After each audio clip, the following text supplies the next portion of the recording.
Hi, everyone. My name is Jason Van Anden. I'm the founder of Quadrant 2.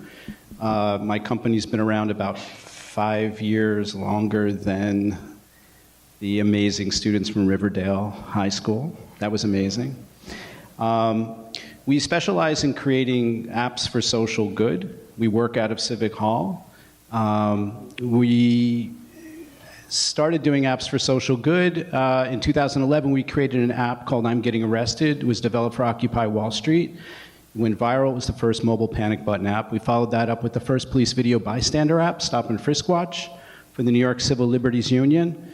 And since then, we've been called upon by all sorts of organizations that we partner with to create compelling apps that put the spotlight on important issues that might otherwise be overlooked.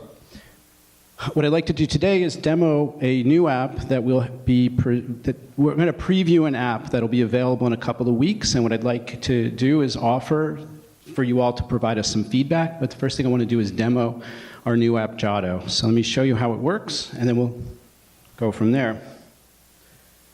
Okay, so what Giotto is Giotto, so the app that we're best known for is the Stop and Frisk Watch, the video bystander apps.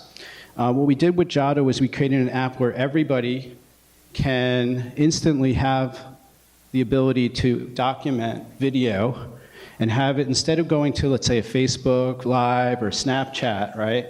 You can instantly record the video and have it go to your own private feed.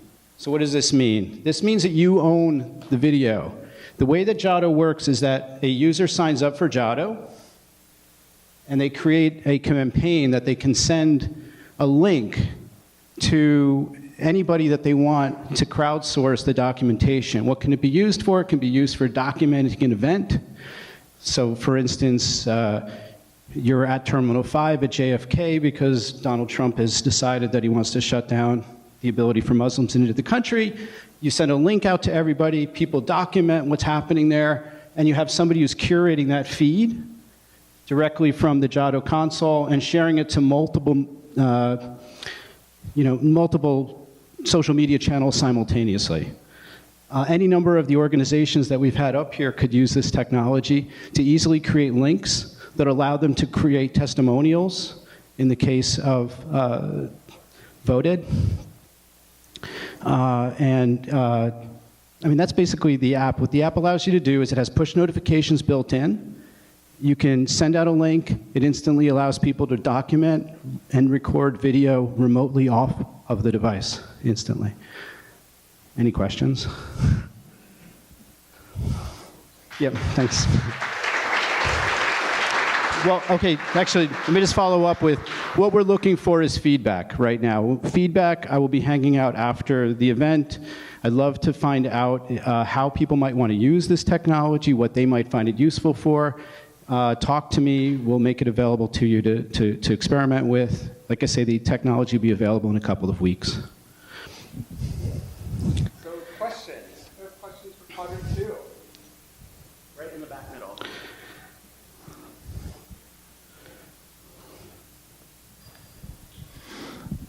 My ears kind of perked up a little bit when you said curation by somebody that's using the app on the other side of it, essentially. Sure. So you could have like 15, 20 people at an event all doing video, and then someone at the other side of it can take all of these, aggregate it, create like a video, then push that sort of simultaneously to different platforms. Did I hear that right? That's correct. So again, you would essentially create a link. Actually, I had a cool visual here that described the interface. I kind of skipped that, if you might. So basically, the way the app works is when you create a campaign, you're able to establish a logo that has a link attached to it, and then these two buttons pop up. Redo, which allows you to start recording the, if you have like a blooper, instead of having to hit stop and then start again, all you have to do is click redo.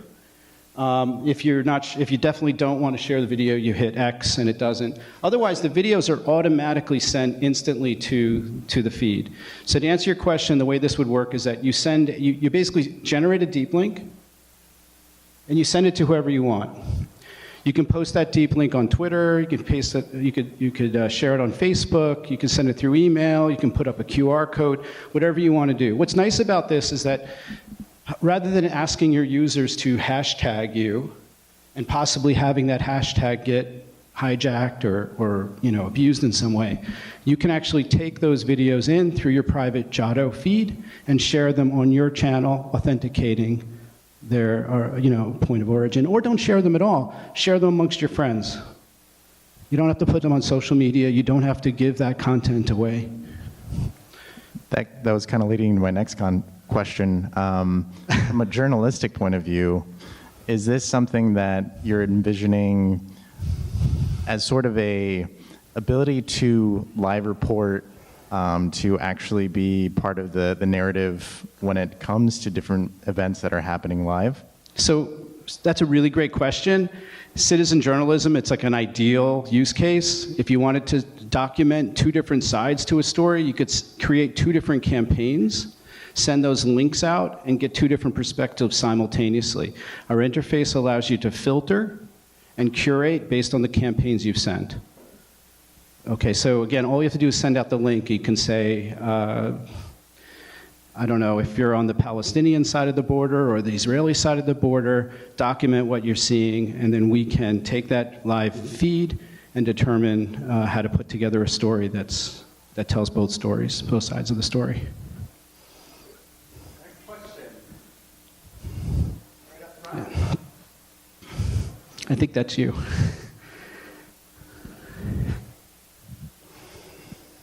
I'm curious about the filtering from the curating perspective. So do you have ways to find videos based on timestamp or location? Because I could imagine if you have a bunch of different videos, it could be hard to find the people that are on the Palestine side versus... Yeah. Well, so what you do is that you would create a different campaign. So the way that I can show you this is that if you create a campaign, you say add new campaign, you pick a picture to upload to identify that campaign, a link, and a name. And then they show up as these different campaigns. These are the links. So I don't know, you can't see it here, but in the feed right now, it says here, New York Tech Meetup, because that's the deep link that I've been recording with. But if I click, I happen to have my Slack account opened and I happen to have another link here. So if I click on a different link, hopefully I clicked on something that was not New York Tech Meetup. Yeah, I did. Okay. So now if I click and record, you're going to see that this is showing up as the Civic Hall Showcase campaign. I can then filter on that campaign. You get the idea. So, any other questions? One last question, right in the middle. Hi. So my name is Sebastian. I work with Make the Road New York, leading communications, and we're one of the leading participatory immigrant-led organizations, the biggest in the Northeast area.